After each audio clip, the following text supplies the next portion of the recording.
Welcome to the Pirate Broadcast, where we interview interesting people doing interesting things, where you can expand your connections, your community. Kindness is cool and smiles are free. And let's get this party started.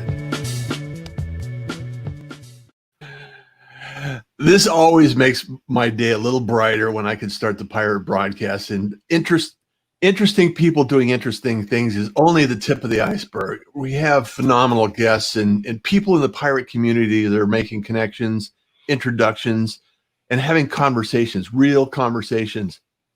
And today I wanted to bring you someone who's actually, we have a lot in common because I was living in Houston for years and we just didn't cross paths. And now we're crossing paths now and finding a lot of interesting conversations to take place in the future. So, Mark, how are you doing today? Doing incredible, Russ. How are you doing? And thanks for inviting me on the show. This is a good way to start the day. Yeah. You know, it's funny because Warren, a mutual friend of ours and someone that you're engaged with, I connected with him online. It's been a number of years now, and we've just been going back and forth, not really knowing what we're going to do. And it's just this relationship building exercise that I think you're so good at, and just the conversations that take place. And it's like, you know, no expectation except to understand what the person is looking for. So how you can help them and put some things in play. And then you and Warren were working on some things together, and we had a phone conversation, and then it started into another thing.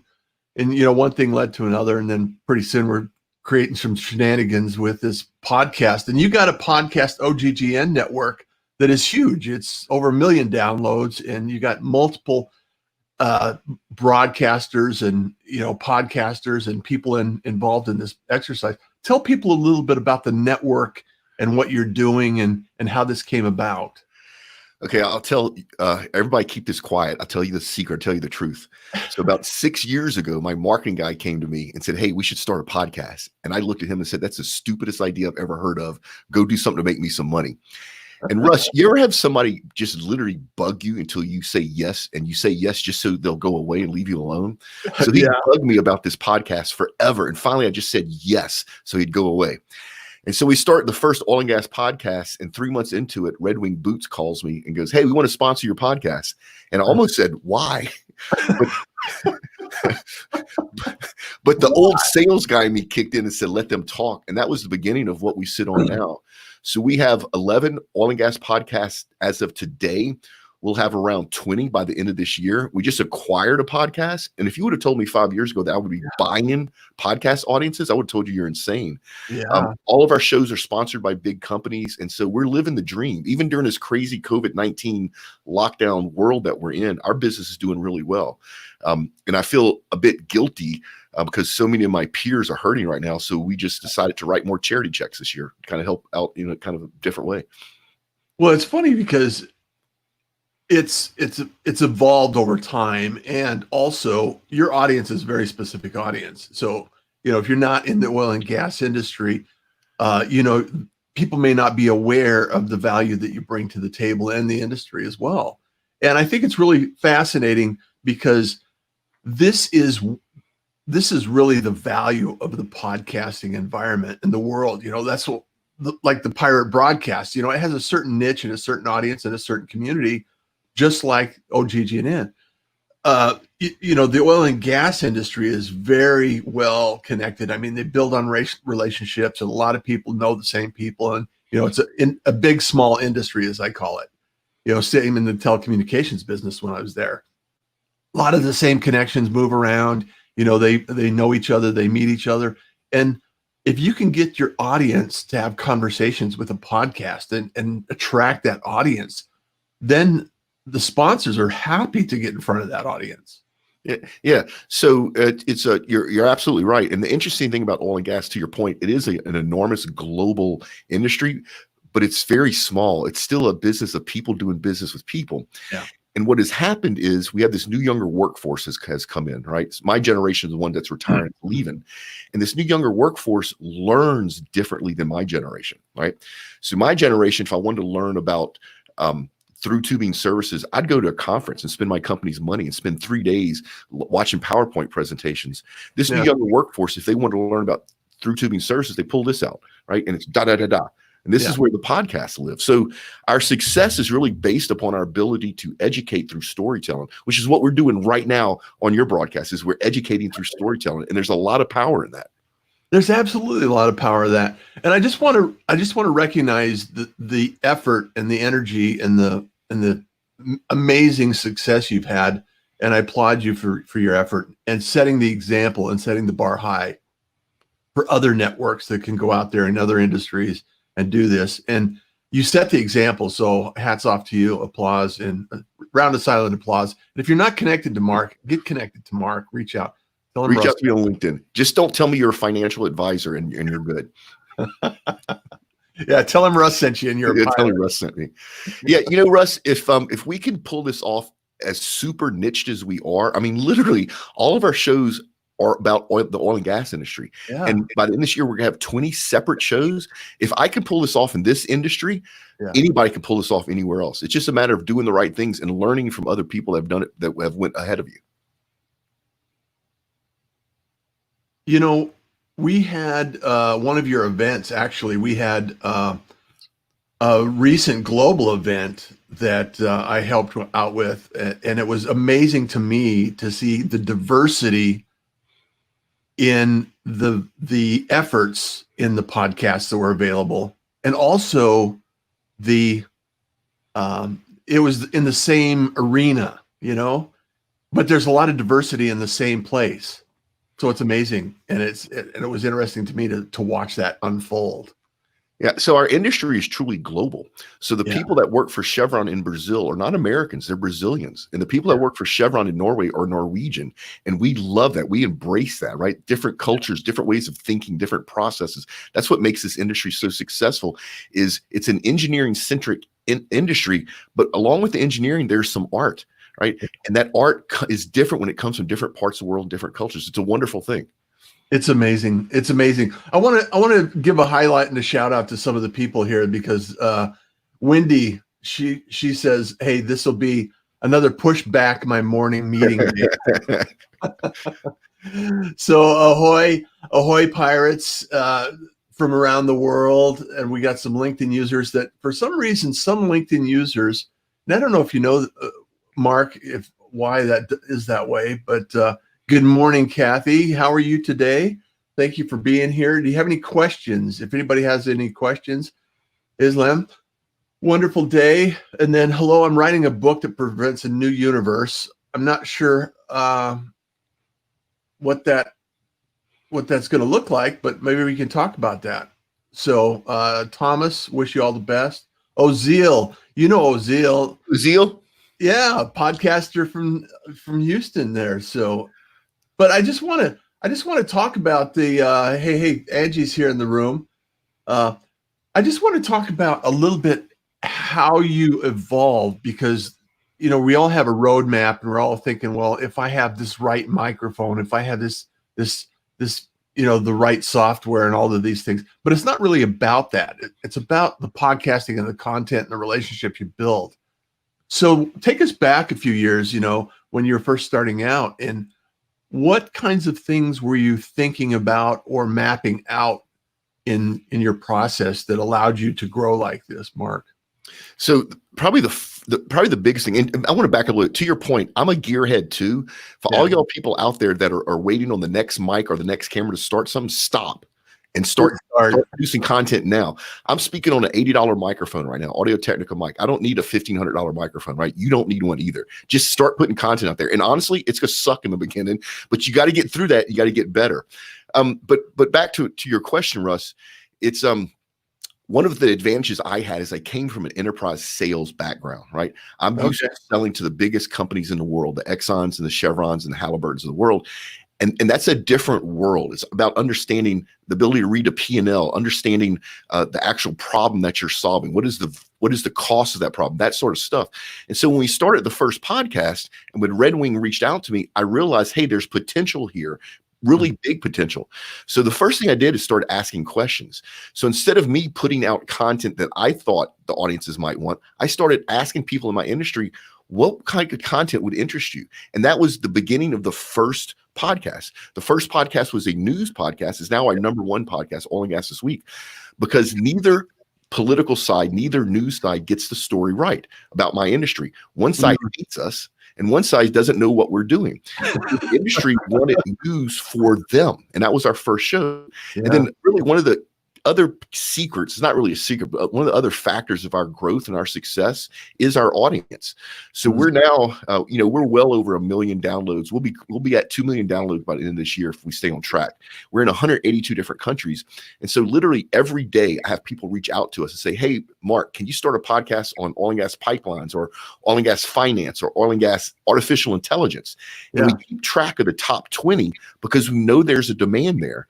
So our recipe is pretty simple. When we have a sponsor approach us, we find a match between that top 20 list because we know there's a demand there.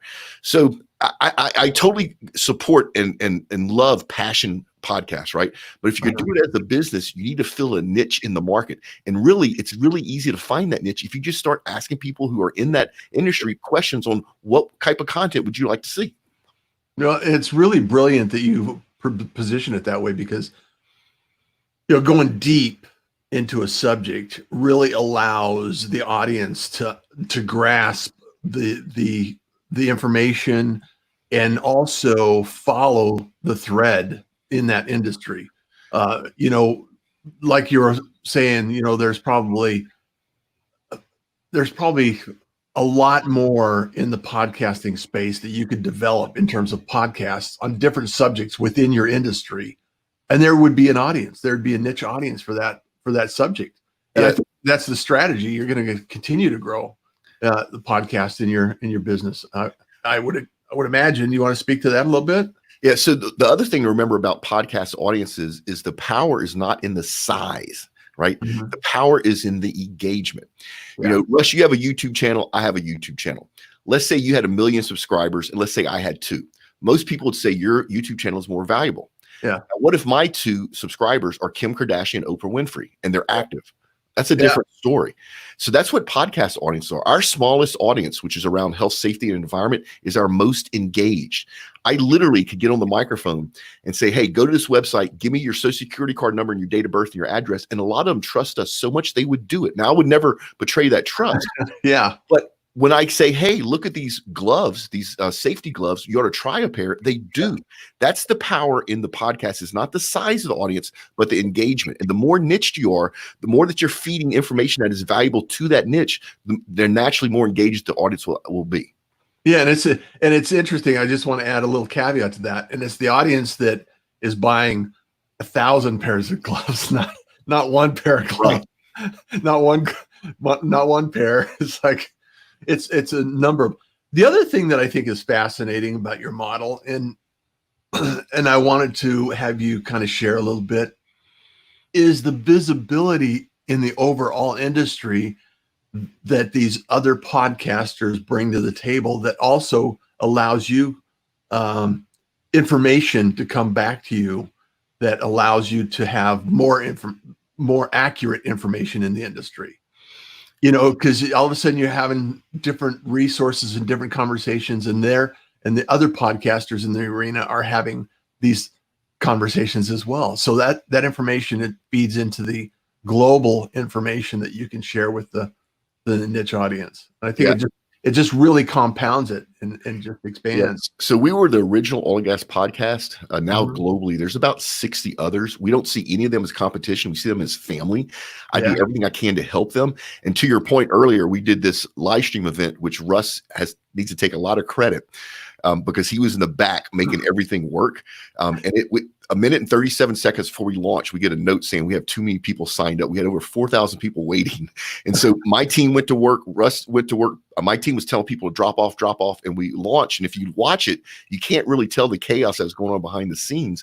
Yeah. But we invited all the other oil and gas podcasters from around the world to join us. And once again, to be able to share your audiences, to be able to expose them to our sponsors. Our sponsors now want to get on their shows. Well, that's going to help the other podcasters. It's going to help our sponsors. It's going to help us. And so I see this as a family, and we just connect through the power of podcasting. Yeah, it's amazing to watch too, and the way that was pulled off. And I have to give credit to you and your team for bringing that together and having that idea. And I think a lot of people, especially in today's environment, is if a lot of people work together and thought about how can we solve this problem together, and work on the industry, and it's work on the environment and how we're working together. I think a lot of people would succeed a little further than they had imagined, because high tide raises all boats, and we all see a difference when everybody's doing well. If you're trying to kill the competition, who's going to buy your product? It's like, I don't know. It's always been something that's amused me, and the oil and gas industry. I mean, there's a lot of other things going on around the world right now, but the oil and gas industry has had some challenging times in the last year. We've seen the prices drop and coming back, and what's the current status? The industry is in really bad shape. So two things have happened, which has never happened in the history of our industry. So we have the low crude price environment, and that was basically a sales discussion or sales negotiation between Russia and OPEC, which we were a byproduct of that. Mm-hmm. But usually when that happens, downstream, which is the part of the industry that turns oil and gas into products, is on fire, right? So your shirt, your microphone cover, your XLR cables all came from hydrocarbons, all came from oil and gas. So when the price of oil and gas is low, the people that make your XLR cables are killing it because their raw feedstock is cut by 60%, but they still charge you the same price for your XLR cables. Yeah. For the first time, because of the global pandemic, the demand for downstream products has been suppressed. People aren't buying Tupperware and lipstick and diesel and jet fuel. And so the industry is being squished from both sides, and it's horrific, Russ. People are losing their jobs. People are losing their houses. Companies that have been around for 100 years are going out of business. Yeah. The only bright side is when we come out of this, and we're in the process of coming out of this, we're going to come out much leaner, much more efficient, and much more aware of our perception in public. A lot of the negativity that people think about my industry is caused by us, because for the last 50 years, when people say you're destroying the environment, we don't raise our hand and go, actually, no, we're helping the environment, right? Yeah. And so we're going to come out of this better, but it's a war zone right now, Russ. It's not pretty. Yeah. Well, and I think it's a war zone in a number of industries. And, unfortunately, with the pandemic and the protests right now, there's a lot of businesses that we were talking before the show that are suffering as a result of both sides of the equation just causing some major havoc in multiple markets. Yeah, and it's not just the social unrest. I totally get, right? You, as an American, you totally have a right to stand up for your beliefs and to protest, especially to your politicians. But when it turns violent, when you start burning police cars and destroying people's businesses, that's where it needs to stop. And I'm firmly convinced you could see a shift in major businesses in the U.S. because that's a risk they can't afford to take. So places like San Francisco, New York, you're going to see a lot of big businesses pull out of there, which is then going to hurt the economy of those states and those cities, which they're already not in a good place. So, as a country, we're going to come out of this different in a lot of ways. And I'm hoping we come out of it better, but it's just too early to tell yet. Yeah, we're right in the middle of it. And somebody said the other day, it was almost as if, this pandemic, I mean, we're expecting it to kind of wrap up and get over. However, what happens if it goes on for a couple more years? What's that going to do, and how are we going to manage? And I think if the creativity and the innovation that we build in right now it's not the time to take the foot off the gas. It's the time to innovate. It's the time to get creative. And I think what you're doing with podcasting and everything that's going along with that, education, in bringing people together, I think those are all moves in the right direction. And so. I have to believe that there's a light at the end of the tunnel, and it's not the train, so that gives me hope and gives me the opportunity to actually, make connections like we're doing here today. and with your podcast, it's the same way. So what do you see in the next year to 18 months in terms of podcasting and growth and strategy and things like that? Map Yeah, it out for us. Yeah, so we're continuing to grow. Like I said, we'll be close to 20 oil and gas podcasts by the end of this year. We had a live event component of our business for a couple of years that was very successful. That, of course, has been shut down. We're experimenting with live streaming. We've our first one we pulled off, and I still can't believe we pulled it off once again, thanks to you being in the back and making everything work. But we're exploring that both as a way to augment the live events that we used to do, but also is it standalone? I'm watching a lot of companies right now try to recreate live conferences online, and I think that's the wrong way to do it. The experience is different, right? Yeah. I still think you can do the same thing and have vendors and presentations and everything, but it has to be done differently. And we're experimenting with that, literally right now. So that's become another part of our business. The other thing is we've had a lot of inquiries coming in from really large companies that normally you wouldn't associate with oil and gas, right? Large tech companies and everything, because they see the potential here. And so that's an interesting dilemma to be in, where you have very large tech companies wanting to sponsor shows to get in front of our different audiences. And can we capitalize that on a way that benefits them as well? Their marketing teams are used to doing marketing the way they've always done it. Can we make them zig left when normally they would go right and benefit them and us? So we're experimenting with a lot of stuff right now, but we're continuing to grow, unless something like, I don't know what else can happen this year, Russ, but unless something unexpected happens this year, we're in a good place. No more surprises, please. Well, that was the whole idea that I had. The Pirate Broadcast is actually the foundation and the test grounds for the Pirate Syndicate, because I believe that there's a lot of companies right now that have an opportunity to actually do like you're saying, develop their stories, educate their audiences, change and evolve into a different world. And I truly believe that live video and podcasting and the communications and storytelling all plays a part in that. And so my goal is to make sure that I assist companies, in the oil and gas industry and other industries, and just make sure that they have a way to convert their story into a message that audiences can reach and, connect with. I want to talk about that real quick. Okay. So one of the things that we've discovered accidentally is during this global lockdown that we're still in, people still need to buy stuff, right? But if you're a company, the way that you used to market to them does not work. Doing print or trade shows or paid Facebook ads, it doesn't work when everybody's locked down and they're bored. But one of the things that we've seen is when everybody's locked down and bored, they're consuming more content like this, the live streaming, our podcast. And so we're reaching those people. You're reaching those people that are home, that are still buyers, that are still decision makers, right? Yeah. But you're doing it in a different medium. And if you're a big company, why would you wait 3 years to try to develop this type of talent and skill in-house, where you can go outside and just have it right now and beat your competitors to this?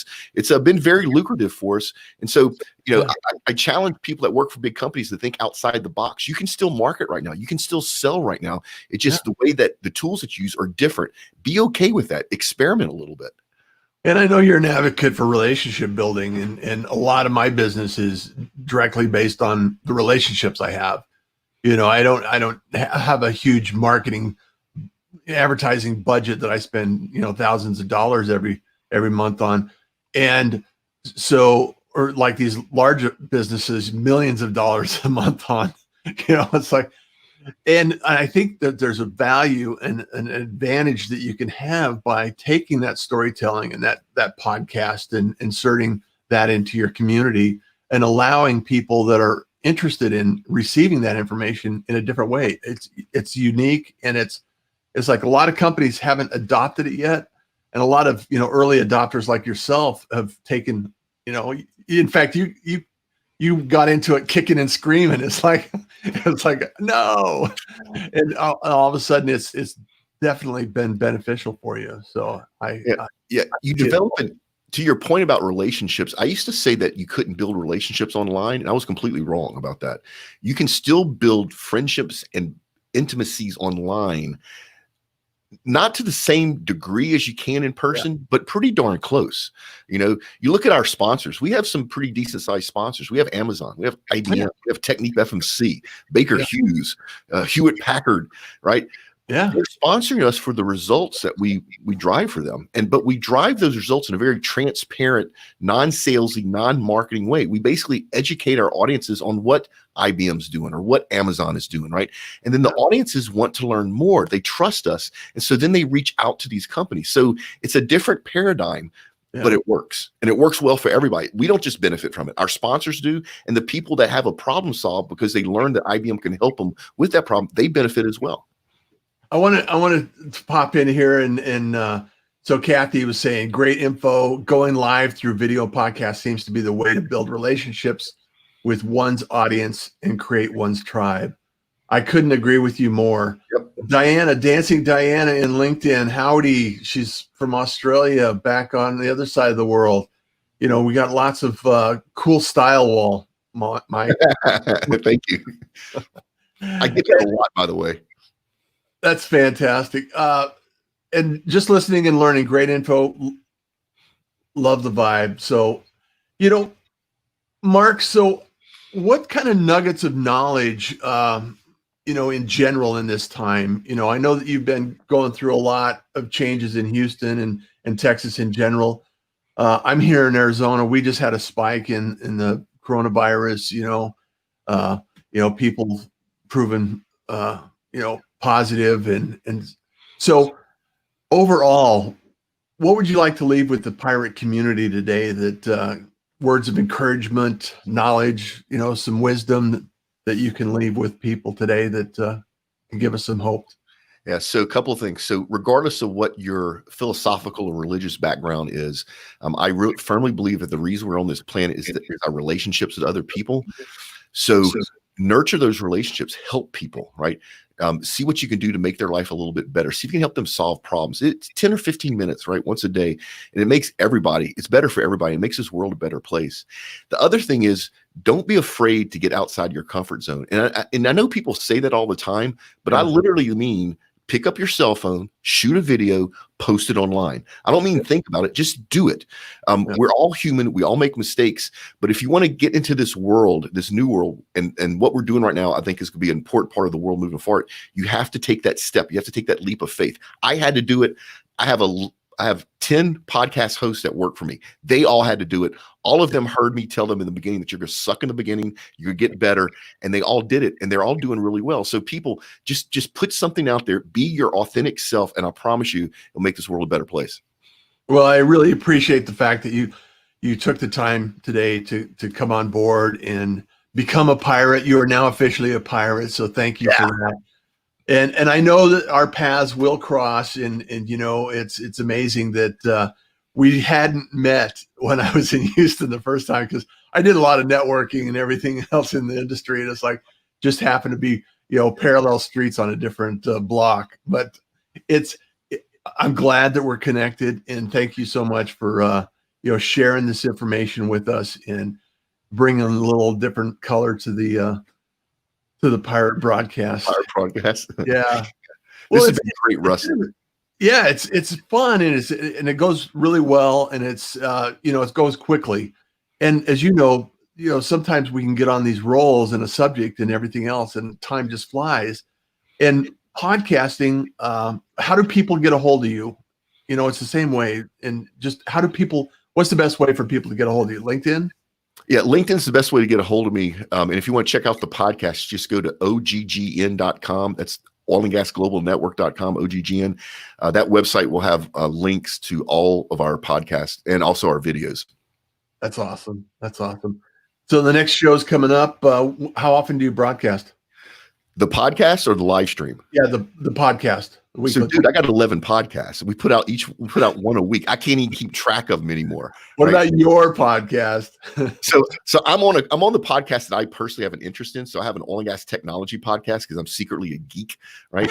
So that's we put an episode out every week. All our podcasts, they're weekly episodes around 30, 35 minutes. But yeah, go check it out. And even if you're not in the oil and gas industry, reach out to me on LinkedIn. I'm all about meeting fun and exciting people. And if I can help you, reach out. Once again, just if you're a financial analyst, please just no more financial analysts reaching out to me. Right. But I'm sorry, not financial analysts, financial advisors. I don't know what it is about this global pandemic, but the financial advisors of the world have multiplied and they're all on LinkedIn. Yeah. Yeah. That and SEO people. SEO people. Yep. It's like, I need you. I can help you with your branding. It's like, I didn't know that I wanted help. So my favorite one is I had somebody reach out to me and said, you might be somebody that wants to start a podcast. And I started replying to them. I go, no, I'm not doing this. No. Well, Mark, it's a pleasure always to contact and have a conversation with you. And thank you so much for being here in the Pirate Broadcast. And as everybody knows, it's like the way that it goes today is kindness is cool, smiles are free, and you enjoy the day. Thanks, Mark. Yep. Cheers, everybody. Take care. Bye. Thank you for joining the Pirate Broadcast. If you found this content valuable, please like, comment, and share it across your social media channels. I would love the opportunity to help others grow in their business. The Pirate Syndicate is a platform where you show up, we produce the show. It's that easy. If you want to be seen, be heard, and be talked about, join the Pirate Syndicate today.